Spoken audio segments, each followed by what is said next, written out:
A to the K. A to the K. A to the K.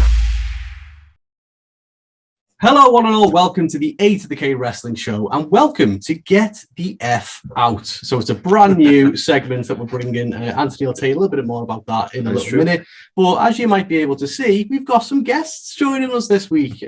So we have the one and only Ant and Luke from Cheap Pop Rasslin. Guys, welcome to the show. Thank you very much. It's good to be here. It's good to have you.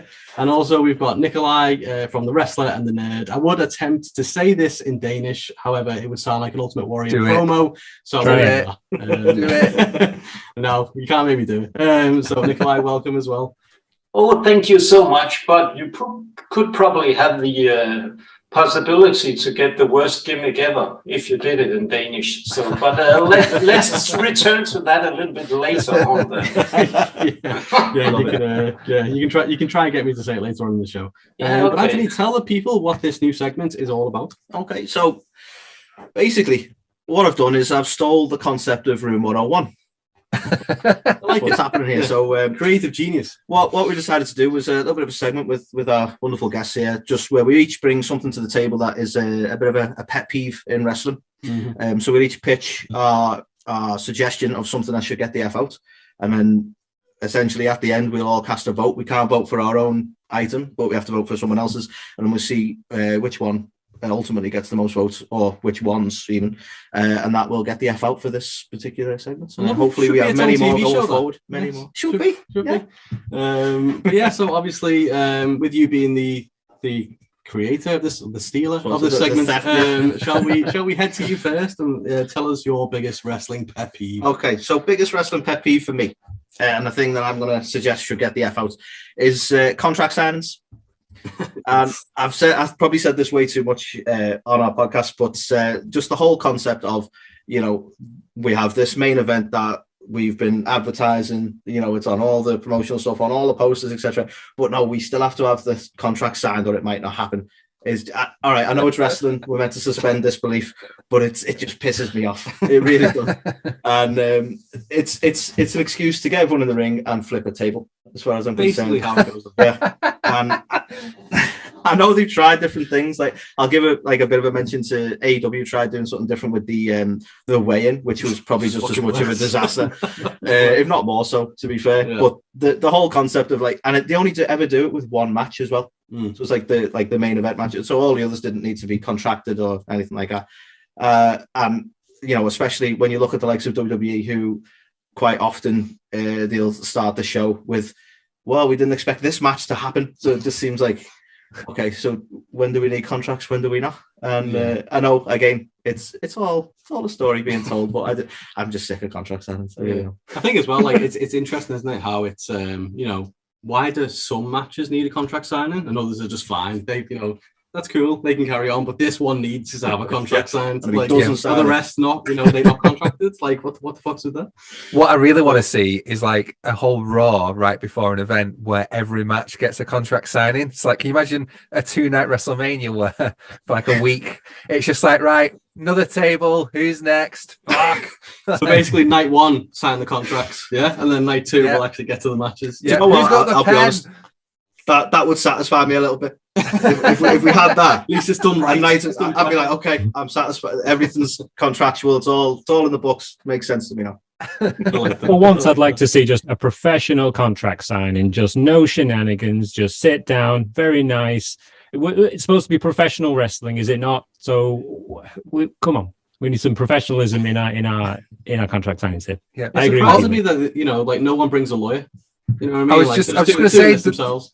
You never see an agent, do you? You never see someone's agent going, hold on now, I don't think my client's getting enough money. Where's the representation? Yeah.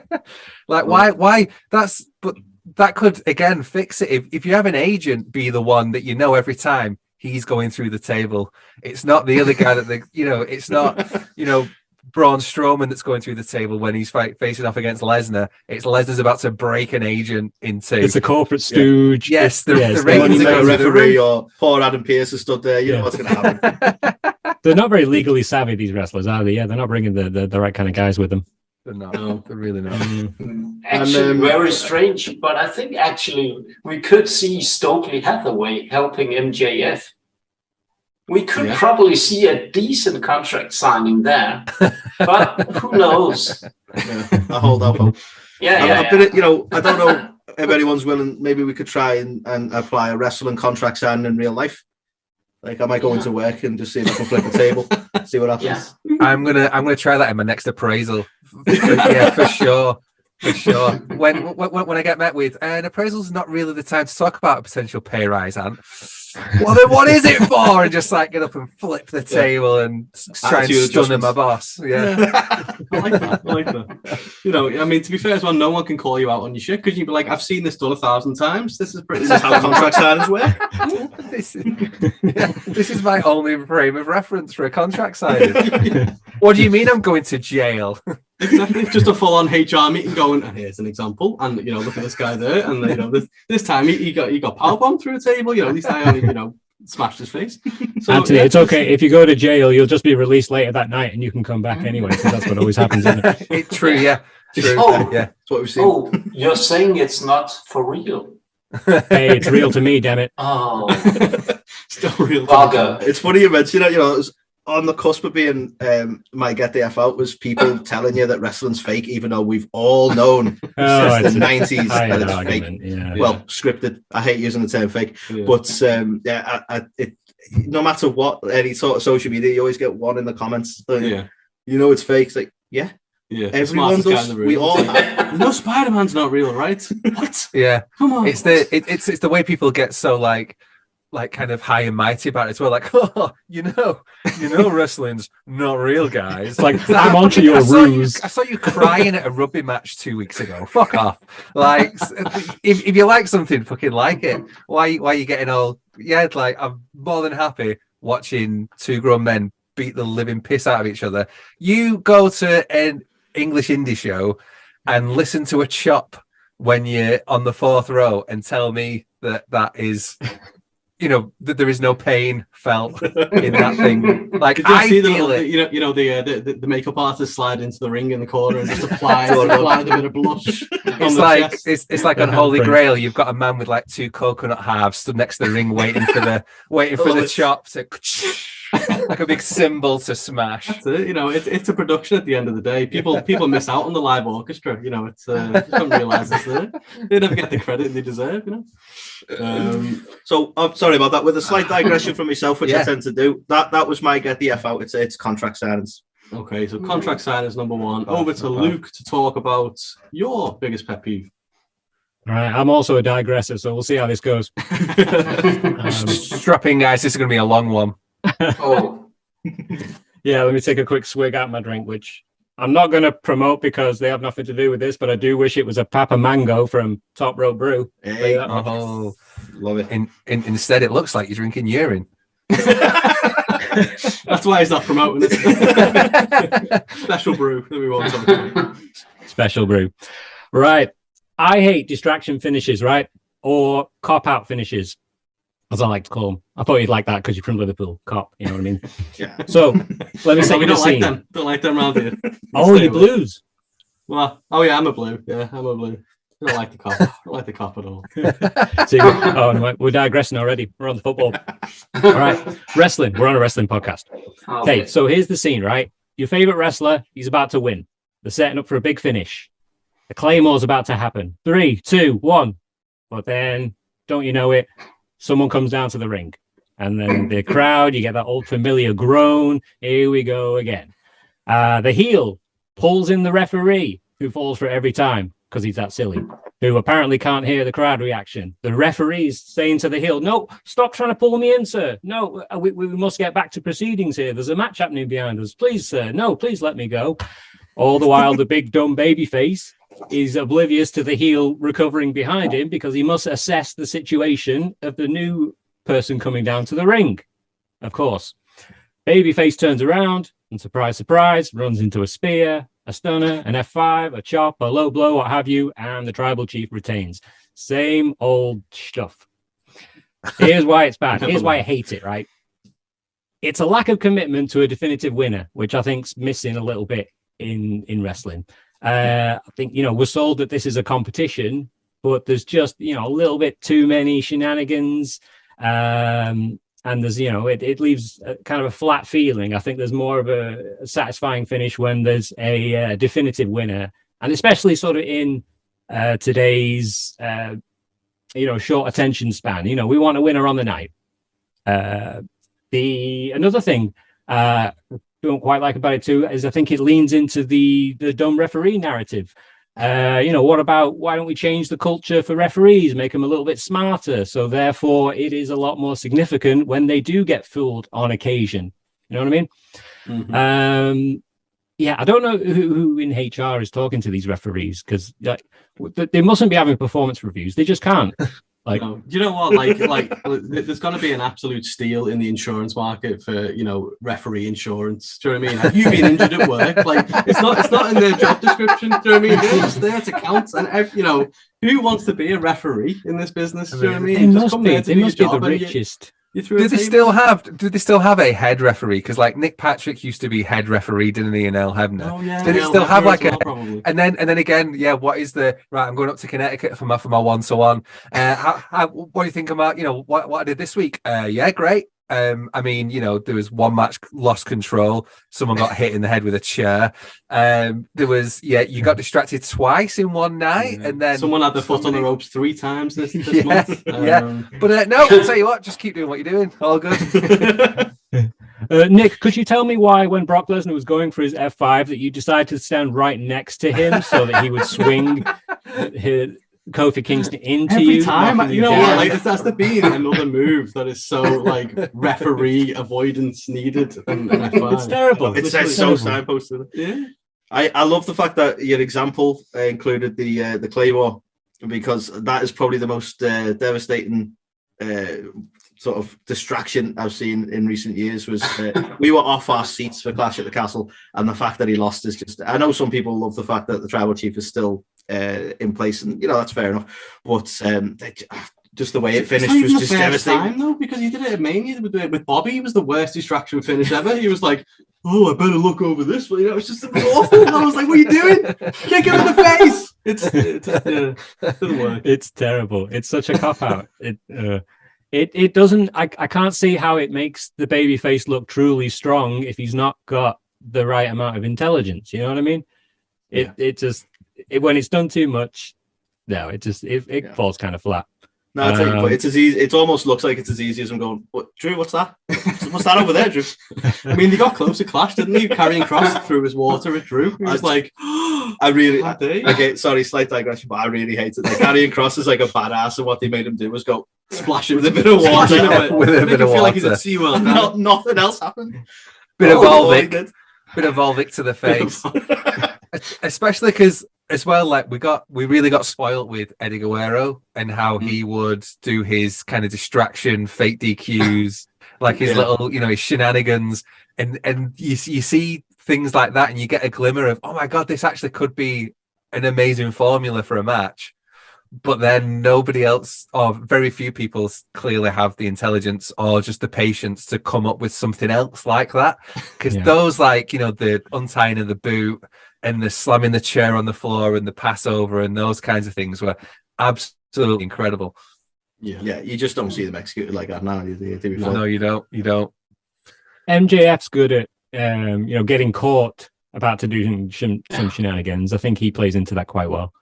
But, I think in AEW the referee situation's a whole different level, though, isn't it? It's like, how can we be in this match more? It's not about you.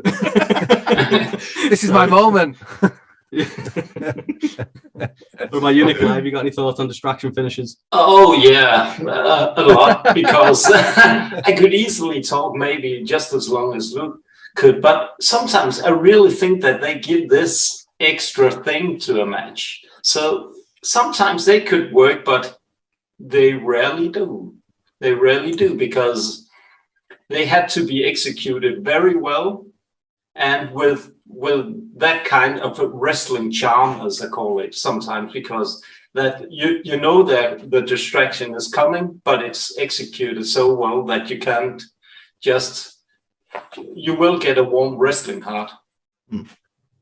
So distractions, yeah, sometimes.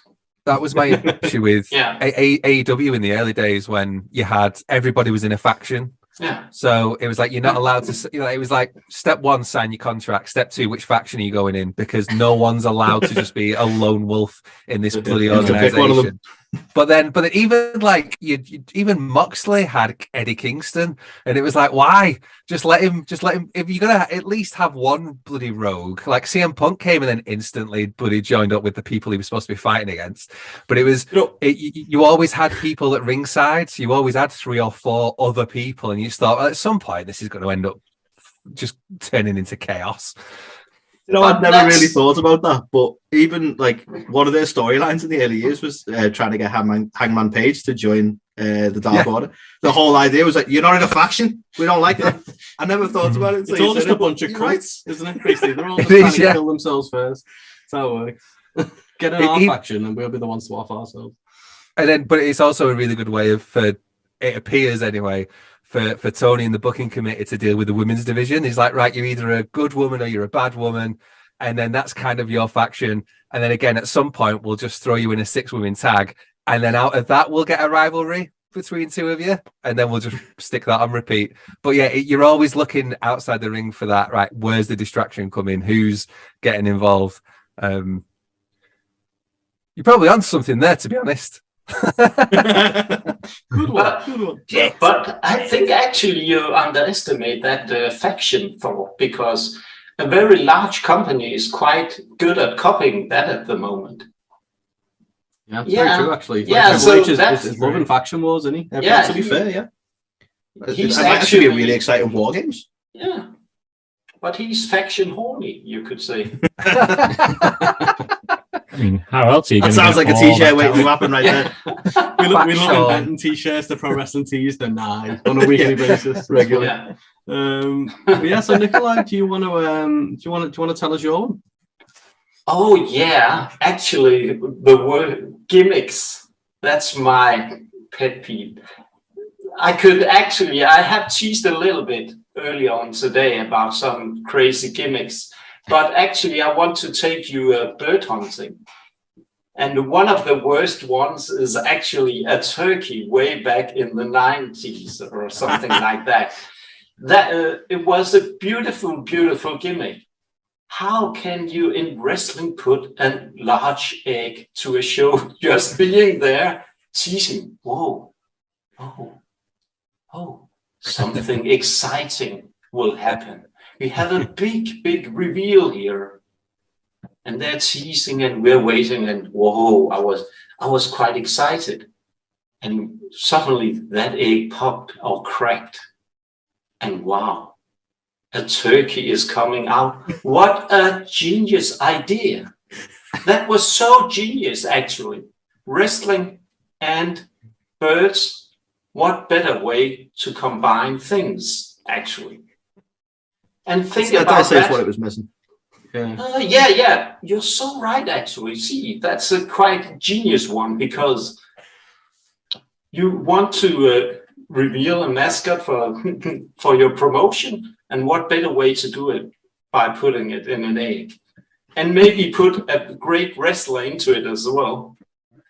Actually, it was a Guerrero at first that started in the egg, so actually, but it didn't went well, and they tried to revive that great gimmick a few times. Well, what can you say? Very little success. But this is actually not the worst one. Actually, the worst one was, I can't remember if you can remember something called the Yeti. It was way back. But the funny thing, a Yeti should probably be a large animal with claws and so on. And whoa, and out comes a mummy. So there's something there I just don't really understand. And then the mummy was put to sleep and was revived as a ninja Yeti. Wow, a ninja costume, a Yeti in a ninja costume. Wow, that's great. But as I teased, I must reveal the best one was Shockmaster. Master. I love Amazing. the Yeah, Absolute I love that classic. one. That is so classic. You cannot laugh Hero. more. I can continue laughing every time I see that because it's so strange. How can you think that crazy one to put someone with a glimmer stormtrooper mask and call him Shockmaster and make a promo where he stumbles upon a piece of wood because someone has put it there just before the promo is about to start, and then he should have broken through the wall, but he stumbled, fall, and then lost his mask for everyone to see who it was, and boom, that was the great tugboat. I would love to be a fly on the wall to when they're coming up with Shockmaster and going, what's the look we want for this? I know. You've seen Star Wars, right? Stormtroopers, glitter. What? That's what the kids love. It's just bam. It screams of someone heard the story about, with Halloween and the Michael Myers mask. Someone going, well, I heard that they took a Jim Kirk mask and just widened out the eyes and painted it white. So what if we take a stormtrooper? And someone else is like, I know exactly what you're going to say. Leave it with me. And then they turn up to TV and he's covered it in glitter. But there's also so much other great crazy stuff, like the old one, Bastion Booger. Who really names a wrestler after a booger? I think Vince went on an absolute he loved just coming up with witty names, didn't he? Do you remember Phineas I Godwin, and the other one it was Pig and Hog, and it was well done, Vince, that's genius. But then, I mean, JR's done it a couple of times, and didn't he try and push Booger Red as a nickname on Undertaker for a while for no reason? Probably. I mean, Undertaker was nearly Gobbledygooker. There was a rumor going around. God. He came into the company around that time, and he was like, was me that fucking bed. He actually, his first appearance was actually on the same show as the Gobbledygooker appeared. So that was, it could have been him, yeah. I mean, it's well documented that Vince McMahon. Sorry, well documented that Vince McMahon did smoke a lot of grass back in the day, as did Jim Ross, and they had many car rides together. So you can kind of understand. That was WWE creative back in the day. Yeah. In a way, though, if you look at say you take the Undertaker and you go, well, what we're going to do is going to have a zombie kind of guy. He's died, he's come back alive. We're going to bury him a few dozen times during his career. It sounds ridiculous in itself, but it works. So I suppose in a way, it's how do they know what's going to work and what's not? And I'm not trying to defend a giant turkey here. I'm just saying. Kind of sounds like you are. Oh, yeah. To be fair. I think I think the WrestleMania match that we all want that we never got was Gobbledygooker versus Mae Young's son, the Hand. Of course, yeah. It's going to be the two favorite gimmicks. Square enough. The Hand. Jesus Christ, the Hand. But that one with the A could actually have worked if they had put either the Undertaker or Ric Flair in it, because Ric Flair was about to hop there as well at the same time. So you're right. Actually, the mystery did really work, didn't it? A lot of people were super intrigued. I remember you being super intrigued. The result was probably the strangest part. Yeah. I don't think anyone expected to be as on the nose as, well, what comes out of an egg? A fucking turkey. Maybe some kind of alien or something. It's no, it's just a big feathery guy that dances. It could have worked better actually if it was an octopusy or something like that. Something. But yeah, absolutely love that one. So the next one to talk about. So it's over to me for this one. Yeah, and, we've kept Dan till last because Okay. I think he needs some time. To be honest, some time for this one. Thanks, guys. Cheers for exercises. As a fan of alliteration, I'm calling this one Piss Poor Pins. Right now, I'm in good company with this. So I know it's also William Regal's pet peeve. It's also my pet peeve as well. So I absolutely despise shitty pins. And what I mean by that, so not only just lazy half-ass pins where you don't even cover the leg properly, or when the opponent doesn't even look like they want to kick out. More specifically, the biggest gripe I've got about this whole thing is that how can you keep someone down for a 3 count when they're not knocked out, right? I don't understand this big thing in wrestling now where it's like, let's go for the pin. Let's try and roll them up. Like there was that point in time when WWE, like the most dangerous thing in WWE was a roll up. For like, last year, it was like every fucker was winning a match with a roll up, and it really grinded my gears. Like, a recent example that really annoyed me. So I'm a big Liv Morgan fan. I mean, who isn't? I mean, for her wrestling ability, of course. But I remember when obviously she won the Money in the Bank, and then she cashed in on the same night. And how did she beat Ronda Rousey to claim her first ever women's championship? She kicked her in the knee, and then just rolled her up for a pin. And it's like, well, I get it. She'd sold the knee the whole match, but that doesn't stop her from kicking out of a... She wasn't knocked out. She literally just went, I'm going to kick you in the knee, kind of like a hornswoggle, finisher move. Kicked her in the knee and rolled her up for a pin, and Ronda couldn't possibly kick out of that. So stuff like that really annoys me. But ultimately, the whole point of a pin is for 3 seconds, they're unresponsive. They can't kick out. So you explain to me how any fucker can get a pin on someone just from nowhere and out of nothing, and they do that thing like they're running on a treadmill or they're like a turtle upside down on the back. It's like, let me out. It's like, that's not it. Just kick out, just put your arm up, just do something. So it really annoys me to see piss poor pins that aren't executed in the right way. And I think another example, so like CM Punk versus Wardlow. Now I remember I was really hyped for that match. I didn't know how it was going to go because Wardlow was pretty much undefeated at this time. Punk was undefeated at this time. And I was like, this is going to be interesting. And Wardlow beats the shit out of Punk for a solid 20 minutes. And then Punk just kind of climbs back in the ring and rolls up Wardlow. And it's like, I'm not being funny. Wardlow could punt CM Punk to fucking Jupiter when, that would have been a good finish. Exactly. And it's like CM Punk just rolls him up. Like, I just don't get it. It feels lazy. It feels like it cheats me out of a finish. Stuff like the Liv thing, for example. It can ruin a match for me when you have, an absolute spectacle they put on, give all their effort, do everything they can to put on a great show, and then it's just a lazy, half-assed pin. Like, for me, pins should be either they're knocked out, there's no way of getting up, or it should be so intentful that they're trying everything to get out of it and they can't. Yeah. So for me, that's my pet peeve.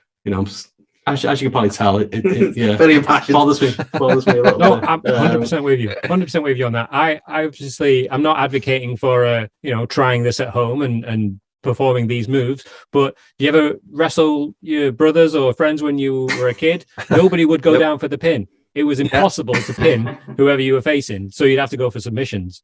So I had to, tap Anthony out every time with an ankle lock. But nobody would ever. Not quite how he remembers it based on. I've still got the belts. Still got the little belts. Nice. I remember you breaking your brother's back with a Boston Crab. But let's move on. I mean, okay. Can you top this? I knocked out my younger brother's 2 front teeth. With what? Imagine trying to explain that to your parents. You're gonna have to. So it was an accident, right? What have you done? Was it a super kick? I can't remember what it was. I think it was something so like unexpected to knock out somebody's teeth. But yeah, it was just like, oh shit, his teeth are on the bed.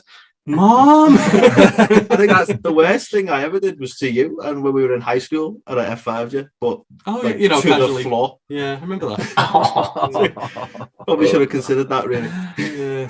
I could execute. Weirdly, I've got no recollection of that actually ever happened. It happened. CTE settling in well there.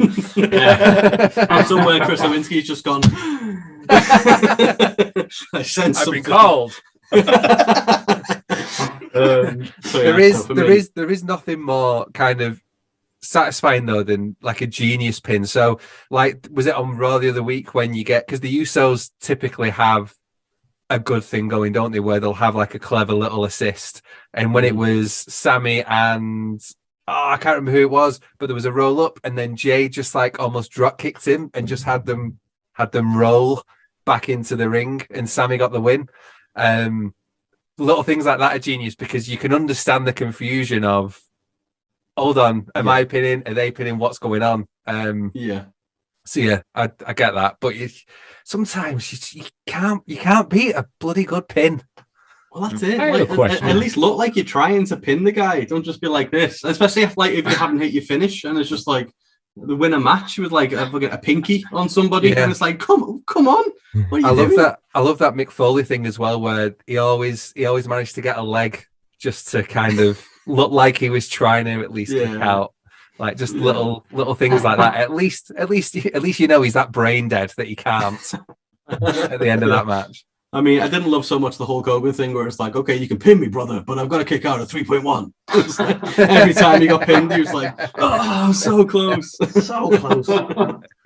I'm wondering, right?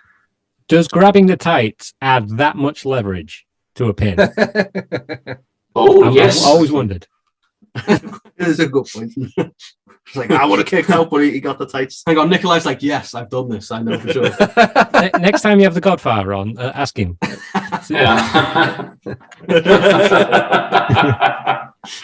I'm going to have to ask, though, in terms of piss poor pins, how do you feel about Nikita Lyons' pin? It's not the Is best. it a good pin? Is it? It's the best pin in the world. Respectfully. Wrestling ability, of course. See, I don't mind it that much because at least she's inflicting some offense. You can kind of believe it's like some kind of splash. Definitely offense there. I mean, it's dreadful. It's like it's up. That move is up there with Naomi's hip attack. Like at least when Asuka does the same move, she kills a fucker. Like she goes through people with that move. But yeah, I see that and I'm just like, this is. I mean, it's wonderful to watch, but it's dreadful. It's such a bad offensive move. It's terrible. But she could pin me anytime. Easy, Nicolai. It would be super effective, basically. I love it. So obviously we've got to save. I mean, I don't want to be biased, but the best till last. And we're going to head over to Ant to tell us yours. Oh, no. So I mean, there's no point in me asking now because I've already sworn far too much. But I'm okay to use a little bit of bad language. Are you going to be using? Are you going to be bleeping it out? I understand we're on obviously. Yeah. Honestly, this is probably the first episode we've done where we've not said the word cunt yet, which I've obviously just done. All right, then you're fine. Say what you like. Right, okay. Here we go. Word approved. Lads, what have you done? I mean, writing this was like opening the Q puzzle in Hellraiser. Like my hemorrhoids have looked like the Ultimate Warrior at WrestleMania 6 for like weeks, just preparing this little piece. Let's talk about the worst thing in professional wrestling. The basement dwelling, vulgar, redneck, bigoted, possibly racist, stuck in the past, out of touch, one trick pony, hate troll that is Jim Old Man Yells at Clouds Cornette, the grandfather of wrestling Twitter spats. Never did anything of note on the actual product itself. Should have just stayed hanging around rings, taking photos that he probably wanked off to later on in his little white sports socks until somebody thought, well, shit, if all the wrestlers on the roster hate this fucking butt plug so much, imagine how the crowd will react when we put him in front of the fucking camera, especially if we give the twat a tennis racket. And hey, this isn't about whether I agree or disagree with cantankerous Kentucky colostomy bag. What it is about is the fact that he abuses his position to encourage and reaffirm people's behavior in aggressively and over-aggressively putting their opinions across. Civil discussions about what we like and dislike are dead because of fucks like this. The Kentucky Howard Stern he is not. Stern has got comic timing. He's an engaging presenter. He's got charisma. Shouting bile isn't charisma. It's not a personality. He's pro wrestling's Alex Jones. He's pro wrestling's Piers Morgan. He's completely out of touch with wrestling as a whole. I'm fairly certain he secretly wants to fuck Kenny Omega, and that's why he's so obsessed with him. He got fired from the NWA for making racist comments on commentary mid-broadcast. And can you imagine anything worse than, as a pro wrestler, having Jim Cornette slither up alongside you with his big old fucking JVC home camcorder, begging you to fuck his wife so that he can cream his little cook trunks later on when he's in his basement? The IWC would not be the same without Jim Cornette around. It'd be far much better without him. He's got a disturbing cult-like following of cretins who can't think for themselves, has nothing to offer the industry anymore, so just peddles shit merch and spends 4 to 5 minutes doing host-read ads for products that, as a broadcaster, is a fucking sin. I acknowledge the irony of me ranting and raving about the tennis racket wielding 6-fingered creepy uncle of wrestling, but I don't fucking care. Bury him, Daddy Ant. That was fucking magical. I'm so glad I was here for that. That was amazing. Yeah, but to be fair, like, you know, you don't have to hold back. You can tell us what you tell us what you really think. You know, it's an open forum. Therapy's working then, is it, Ant? Not at all.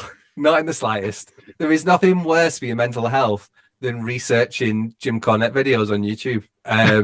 It sends you down a real hate spiral that is not good for you. Not good at all. On that tennis racket's seen some shit. Yeah.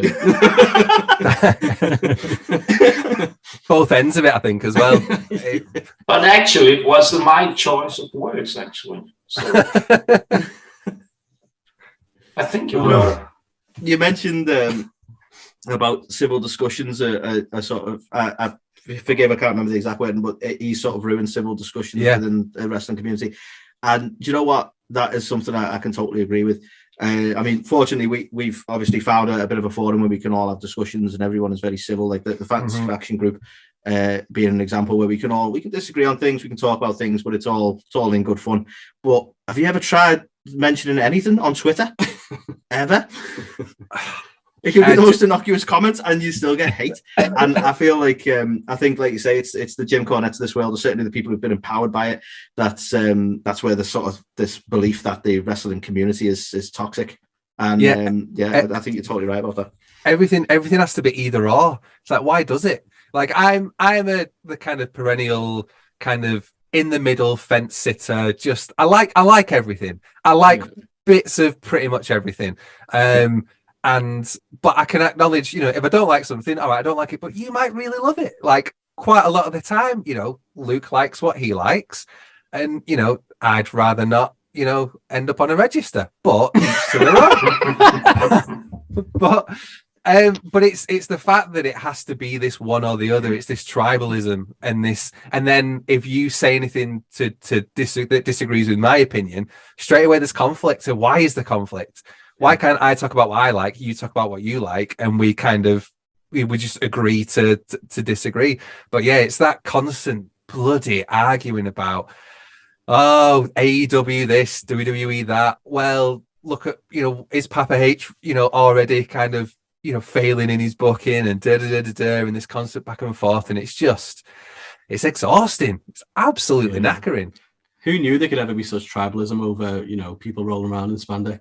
It's an interesting protected world that we live in. But I think you're absolutely right. You've got these corny diehards who just absolutely hang off his every word and it's like his every opinion. You know, what's he call them? That you know, the Hardley boys, and he goes on about Kenny Omega, like basically, you know, insinuates he was like sleeping with like Rio when she was like 12 and shit. Like, you know, like he goes all in, doesn't he? You know, on his show, and you've got people who are just like, unintended. Say I meant that.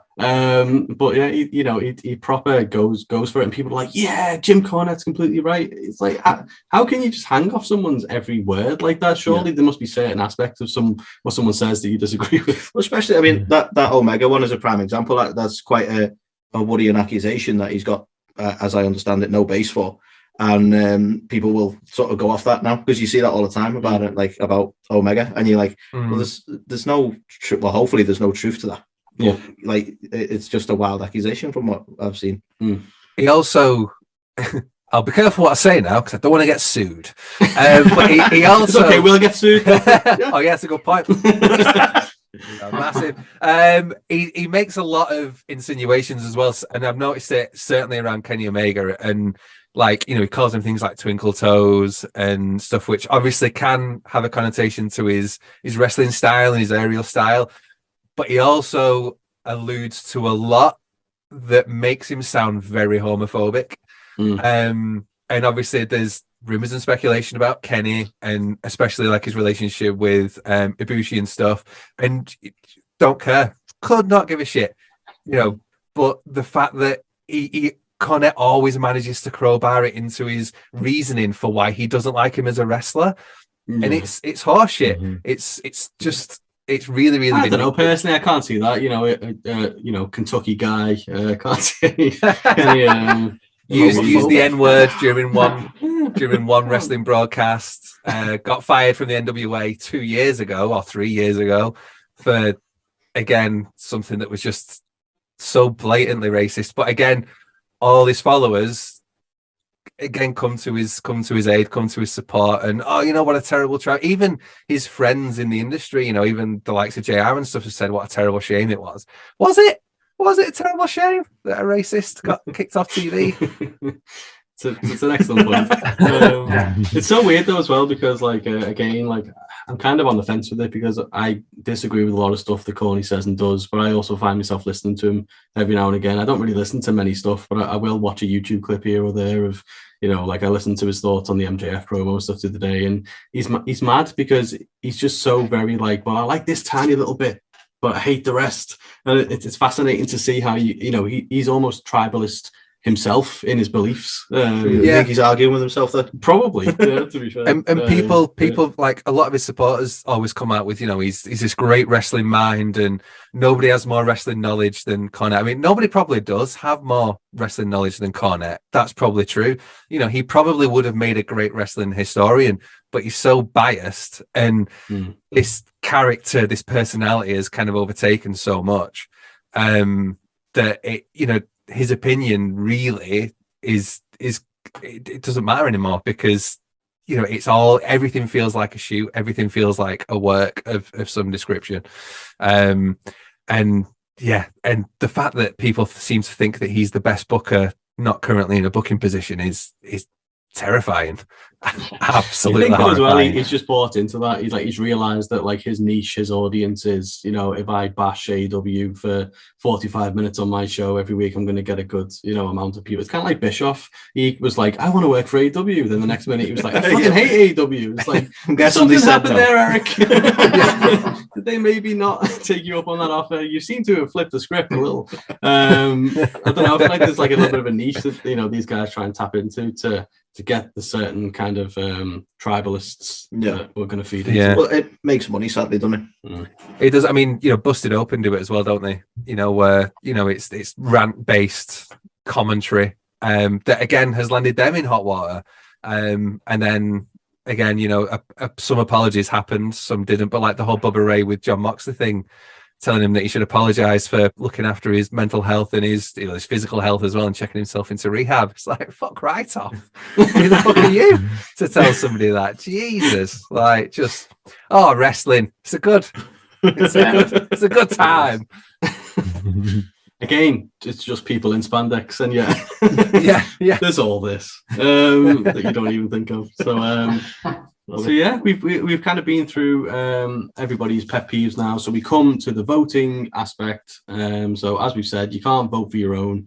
So we'll go in order of who kind of gave their cases. So we'll head over to your good self to vote first. Okay, I'm going to vote for Luke's distraction finishes, mostly because I'm still very wounded by the Tribal Chief versus Drew. It still hurts me, and not to bash Solo Sikoa, but the fact that everyone's like, "Oh my God, he's a guy from NXT." I'm sure he's going to be great, but it wasn't the big deal he made it out to be, and it just sort of I'm still hurt by that, so I'm going with distraction finishes myself.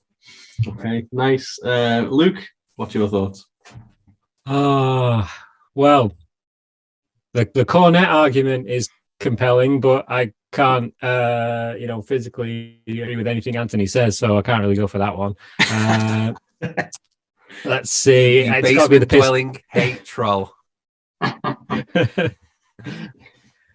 Let's see. Piss poor pins, I think. Yeah, just because it. There's we've got these big burly guys and gals who have 8 to 10 abs on their body, and they can't kick out of these terrible pins. So, got to be piss poor pins for me. Nicolai? Well, it wasn't really that hard for me to choose, actually, because Anthony was on the spot for exactly what's wrong with the wrestling community. at the moment. So I'm all in for Anthony. Okay, is that contract signings? Yeah. No, Jim Cornette actually. Sorry. Oh, Jim Cornette. Yes. Sorry. Yeah. Two Anthonys. I was like, which Anthony? Yeah. So yes, Jim Cornette. Trying to push it my way. I appreciate that, Carl. Nicely done. I feel bad now because the one I was going to pick, which is interesting, because it would have been what I would have said first, but you stole it. So I'm going to be contract signings. I don't understand how in this day and age we still book these contract signing segments that just add nothing other than the table flip, and it's just a way to waste 30 minutes of TV time for nothing. And you don't have it for every match, you just have it when, what should we do for the last segments? I don't know, contract signing. It's so a last minute decision at this point, and they're always awful. So AEW's way in was worse, I still maintain. Yeah, definitely. Any of those kind of segments just don't need to happen. So I'm going to go for contract signings, which I think might leave. I hope we actually get it. What are we going to do? There's some kind of tiebreak here. Well, everything will have to get the F out of the tiebreak. So we'll go over to Ant for the final one. Well, of course, I'm going to say, just out of spite, because Cornette didn't win by a landslide, of course, I'm going to say Gimmicks to make it a tie, and that'll serve you right. I think, honestly, I'd have done the exact same. That is fair. So, for the inaugural one, everything has to get the F out. I love that. It's funny as well. I was like, yeah, I know what we'll do. We'll get another 3 guests on because there's 5 of us. There's no way we'll get a tie then. For fuck's sake. Thank you all. You never invited back. Hey, actually, what did you expect?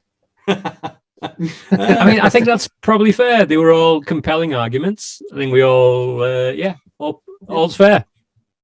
I'm satisfied with that. Or is this a cop-out finish? All is fair and love and war in wrestling. Oh yeah, all the shit we've talked and we do this sort of finish. It's just we do a ship in 2 seconds. Yeah. Quick, someone distract Nicolai. We'll roll them up. By the way, Anthony, here's the contract for today's segment. There goes the table. This has been absolutely awesome. So as we said at the start of the show, hopefully we're going to start doing more of these. I think we've just been, it's been a hectic 3 years, I think, for us, hasn't it? Just like in terms of just starting off thinking nothing would really happen to crazy times that we're in now. So obviously, we're honoured to have you guys as the first podcast we've kind of collaborated with. Yeah. So hopefully not the last time we collab as well. Well, exactly, yeah. So that's it. Well, I just said that they're dead to me now because they just made this a tie.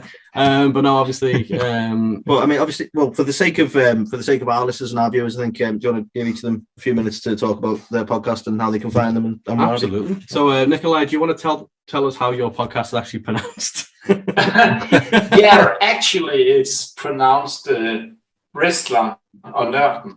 But I think actually one of the letters in Nørden is actually not available in other countries than Denmark, so it's probably that hard to find. but I think also for a lot of people it will be hard to understand as well in Danish. So it should probably sound a little bit like horror, because we swallow a lot of the letters when we talk Danish. So it's probably that hard. But we have a few episodes in English, but that's why I'm trying to be better at talking about wrestling in English here. So it's a joy for me always to talk with you, and that's what I really love about wrestling. It's what's happening right here, right now, is actually that we could have a decent and pleasant conversation and discussion about wrestling and our look upon wrestling, because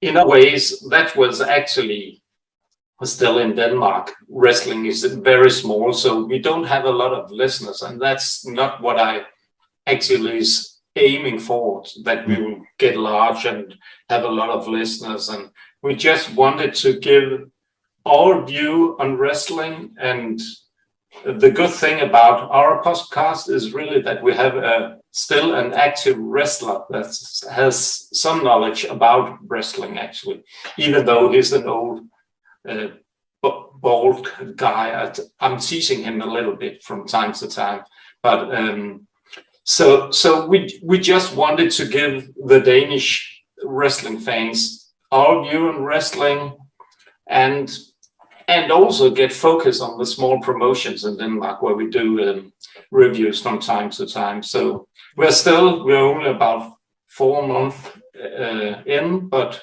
we're trying to do an episode actually every week. So I mean, it's mad to think 4 months in, because you've already been top of the Denmark chart and everything on the Apple Podcast charts and stuff like that. So you're absolutely killing it, man.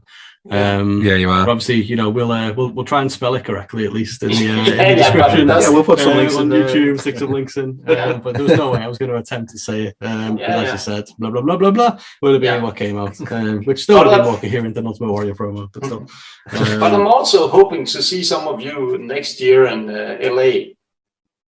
Yeah, see us. Mania, baby. Yeah, you guys exactly. go. They're all you guys going except me and Anthony, who were just like, where was our invite? It's got to be an excuse to go now, though, surely. Yeah, you gotta go. We'll send you a picture. Yeah, we're gonna. I'll drive you around. We're not doing the Fantasy Faction title presentation from front row on hardcam. Yeah, but we're gonna have to be there, aren't we? Because we're obviously winning that thing. Well, clearly, yeah. You know, we're gonna. You are if Luke keeps picking our team. Don't even get me started on that Packers captain. Fucking unbelievable. We'll see who will win this round. So. I mean, to be fair, you're coming for us. But we'll see. It's only week 2. There's plenty more to go. I'm gunning for you guys. Whoa, man. Keeping it friendly here. The latest wrestling gimmick, the gunslinger. And so obviously over to Ant and Luke as well to tell us about Cheap Pop. Yeah, well, Anthony, I don't know. Do you want to tell them about Fantasy Faction real quick?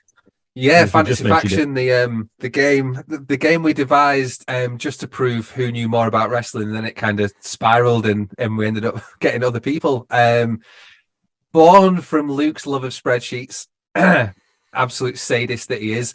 It's like how is there not a, you have Fantasy Faction, you got Fantasy NFL, and obviously baseball and stuff in America. How is there not a pro wrestling Fantasy Faction across the different companies? So we made it. We made it. We practiced it for a year. We realized it was a terrible idea, but we started talking about it on the podcast, and then roped in more and more other podcasts like yourselves, guys. To come on board, and we thought we were great at it.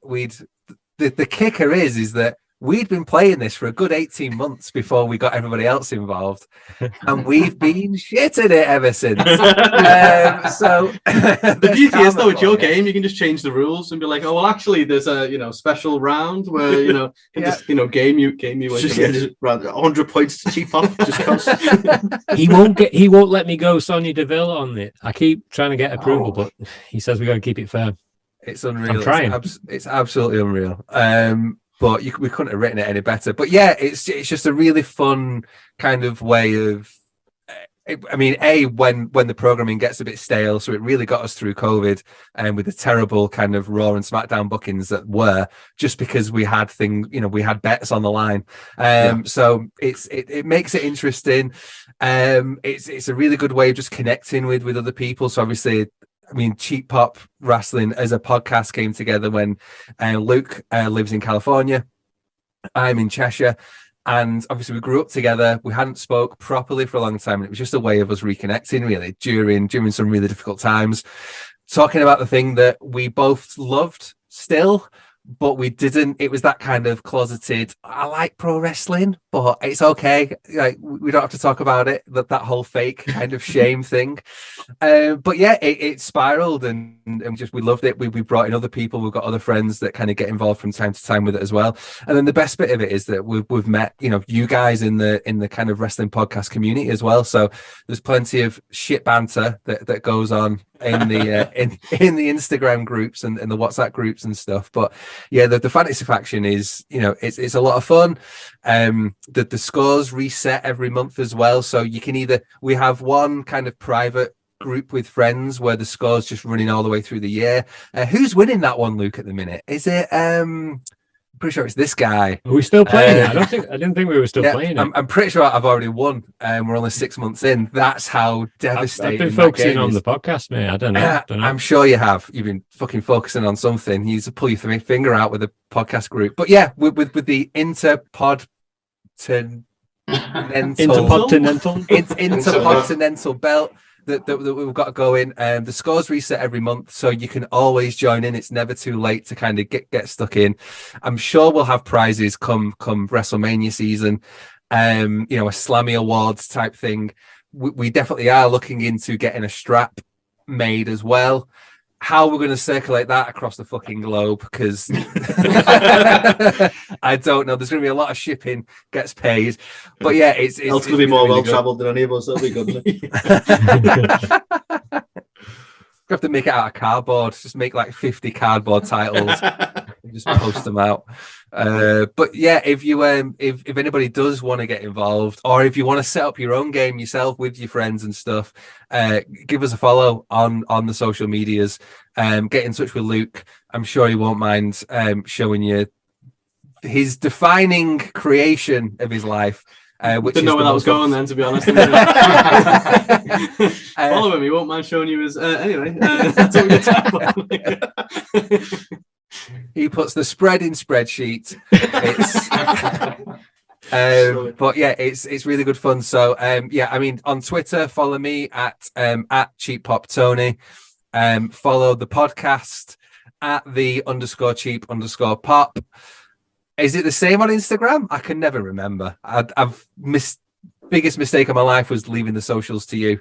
I'm sorry, I can't get over the Saraya issue. I must tweet about it. So on Instagram at _cheap_pop. Yeah, you can find a link there to our podcast, which, outside of the Fantasy Faction, we rant and rave and ramble about wrestling sometimes. So yeah, check us out at the Cheap Pop Rasslin. Rasslin with an R. I know the initials are CPR, but believe me, we're not really doing any resuscitation or reviving or anything like that. In fact, our RSS feed shows that we've got graveyard listeners somewhere in England. Like that, we did the location, the heat map, and there's a graveyard somewhere. I don't know. Is it Lancashire? No, our biggest listening hotspot is a graveyard in Denver, Colorado. So listen at your peril. What's up, dead folks of Denver? Boy. Appreciate you. One both thing awesome and terrifying. Yeah. Hey guys, let's all go down to the graveyard and rock out to Cheap Pop. Who is this audience? You know. We also, if you didn't have enough encouragement to come to Mania for next year, we also have an ongoing predictions war, and the last year. The forfeit was steaks and beers. So whoever predicts the least amount of right events over the course of the year between me and Luke, the loser had to buy steaks and beers. I lost. I'm a man. I'll admit when I lose. The forfeit next year is, do you remember when you used to play FIFA and if you lost 5-0, you had to make a public apology on Facebook that you'd brought disrepute and shame onto your family and all that kind of stuff? We're going to get T-shirts and signs printed, and the loser has to be publicly shamed throughout WrestleMania weekend. Awesome. So at the moment, I think you're losing as well, aren't you, Luke? I think things aren't looking good. Losing, not lost. What's your shirt size? So there's going to be a lot of shenanigans to come. Mania is definitely one not to miss. Absolutely love it. But yeah, honestly, guys, thanks so much again. As we said, if you watch on YouTube, we'll stick the links in the descriptions and stuff like that. If you watch on Pro Wrestling TV, as the guys said, go and check them out on the socials. Definitely partake in the Fantasy Faction. We've had a lot of fun. I say this now because we're the reigning champions. I hated it up until then. But you know, when you're on top, it's good. Definitely follow them. You just borrowed it from me. I mean, we say it's friendly fun, but then Nicolai threatens to shoot you. So you know, you've got to, I love how calmly intimidating Nicolai is. Like, I don't want to win it anymore. I'm just like, it's fine. Just take it. It's so sinister yet so sweet at the same time. Yeah. Honestly, guys, we've had a lot of fun, and we genuinely appreciate you having you guys on the show. And have we got anything else to plug and promote? Obviously, Top Rope Brewing, 6th birthday coming up soon. So make sure you get some beers. Use A2theK10 to pick up 10% off your order there. Buy merch. Buy merch, pro wrestling tees. If you ever accept any, designs we send, that's true. We struggle getting accepted. Maybe we're too controversial. I just don't know. I mean, I wanted to wear a T-shirt that said Tony Khan. Apparently, you can't. So there is that. I think we've got an acclaimed one that's awaiting. Probably awaiting rejection. Yeah, I mean, I wonder why. I'm like, it's an acclaimed one. I've shot myself in the foot there by saying that. It's inspired. It's rock paper sesame. It's fine. But anyway, once again, thanks so much for coming on, and we will see you next time.